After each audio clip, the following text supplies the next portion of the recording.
안녕하세요. 아라캐스트 김신광입니다.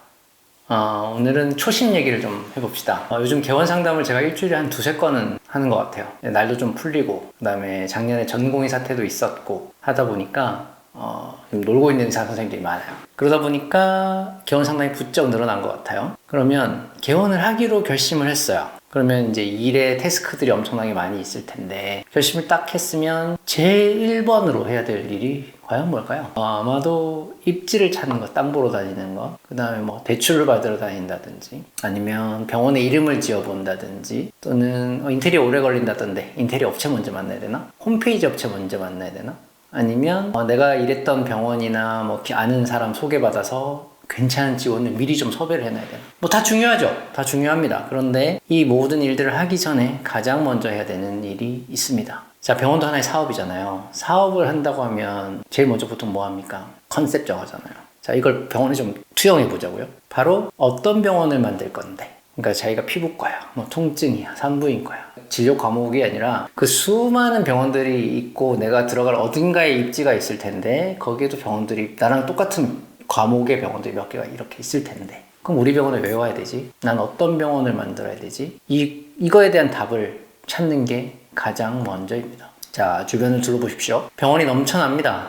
한 통계에 따르면요, 우리 이제 잘 사는 동네 압구정동 반경 1km 안에 성형외과만 180개가 넘는다고 합니다. 이제 고객이 너무 똑똑해져서 인스타나 페이스북이나 네이버나 광고를 막 때리면 그거 보고 가야지 하는 고객이 별로 없습니다. 이제 후킹 마케팅의 시대도 지나간다라고 이야기하는 사람들이 많잖아요. 사실입니다. 이제는 고객이 고객을 소개하는 시대가 됐죠. 우리가 흔히 이야기하는 인플루언서의 몸값이 천정부지로 치솟는 이유도 뭐예요? 그 인플루언서가 자신의 경험을 팔잖아요. 그게 실제 하든 아니든. 인플루언서도 하나의 고객이기 때문에, 근데 영향력 있는 고객이기 때문에 다른 잠재 고객들이 그 고객의 말에 귀를 기울인단 말입니다. 우리가 광고에 귀를 기울이지 않지만 인플루언서에게는 귀를 기울여요. 그래서 그 귀를 기울이는 영향력이 크기 때문에 몸값이 천정부지로 치솟는 겁니다. 결국 고객이 고객을 소개하는 시대에 병원이 살아남으려면 그 소개해줄 고객의 경험이 엄청나게 중요하겠죠. 그러니까 이 고객이 병원에 들어와서의 경험이 긍정적이어야 다른 사람에게 이야기할 거 아니에요. 입소문 마케팅이라는 건 되게 오래된 개념이지만 앞으로 100년 후, 200년 후에도 사라지지 않을 마케팅의 핵심일 겁니다. 버즈 마케팅이라고도 하는데, 결국은 찐 경험을 고객이 어떻게 주느냐가 병원을 살리고 죽이는 결정을 한다는 얘기입니다. 자, 결국은 고객을 많이 오게 하는 거에 집중하는 건 나중이에요. 온 고객을 어떻게 만족시킬까가 첫 번째입니다. 그게 병원 생존의 알파요 오메가가 되니까요. 자, 이거를 다른 말로 뭐라고 합니까? 매우 만족이라고 합니다. 그러면 그 매우 만족의 시나리오를 어떻게 짜느냐가 여러분들이 개원을 결심하고 나서 해야 할 첫 번째 태스크 아니겠습니까? 이미 개원하신 분들도 마찬가지입니다. 자, 병이 잘 안 되고 있으면 본질로 처음으로 돌아가야 됩니다. 그래서 내가 이 병원을 왜 만들었지? 또는 나라면 이 병원에 올까? 왜? 이 퀘스천을 스스로 하고 답을 찾아야 된다는 얘기예요.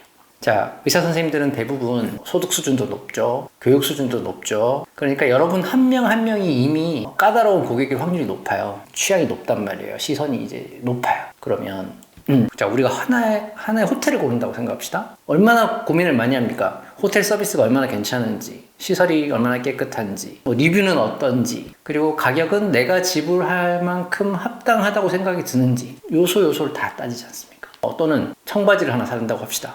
자, 다 파란색인데 브랜드는 기본이고 핏은 어떤지, 사이즈는 어떤지, 원단은 튼튼한지, 또 나름 워싱 따지시는 분들, 워싱은 얼마나 매력적으로 잘 빠졌는지, 기장이 너무 짧거나 길지 않은지, 또 오프라인 가게에 가서 옷을 산다고 하면 직원이 얼마나 전문적으로 잘 상담하고 매력적으로 이걸 사고 싶게 만드는지 다 따져보잖아요. 자, 병원 똑같습니다. 여러분이 한 명의 까다로운 고객이라면 그런 관점에서 내 병원을 역으로 바라봐야죠. 이제 원장님이 서울대를 나왔네, 몇 회 수술을 했네, 이런 것들은 다 그냥 기본이에요. 없어도 돼요. 결국은 이 제가 호텔이나 청바지 예를 들었던 이런 선택의 요소들이 본질인 것도 있고 아닌 것도 있어요. 그건 다 경험적인 요소들이잖아요. 그럼 병원에 들어와서 모든 접점, 간호사가 친절한지, 수납할 때 두 손으로 받고 두 손으로 내미는지 아무것도 아닐 것 같은 요소 하나하나에서 고객이 기분이 나쁘면 이 병원에 또 올 확률이 떨어져요. 당연히 매우 만족해서 한 단계, 두 단계 떨어질 거고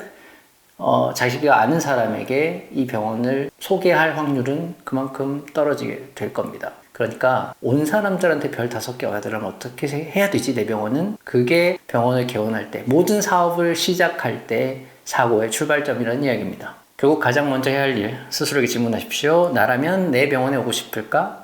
왜? 그 답을 찾아놓고 입지 보고 동거하러 다니고 인테리어 생각해보고 이름 짓고 하는 겁니다. 저희는 이제 그것을 브랜딩의 출발이라고 보고요.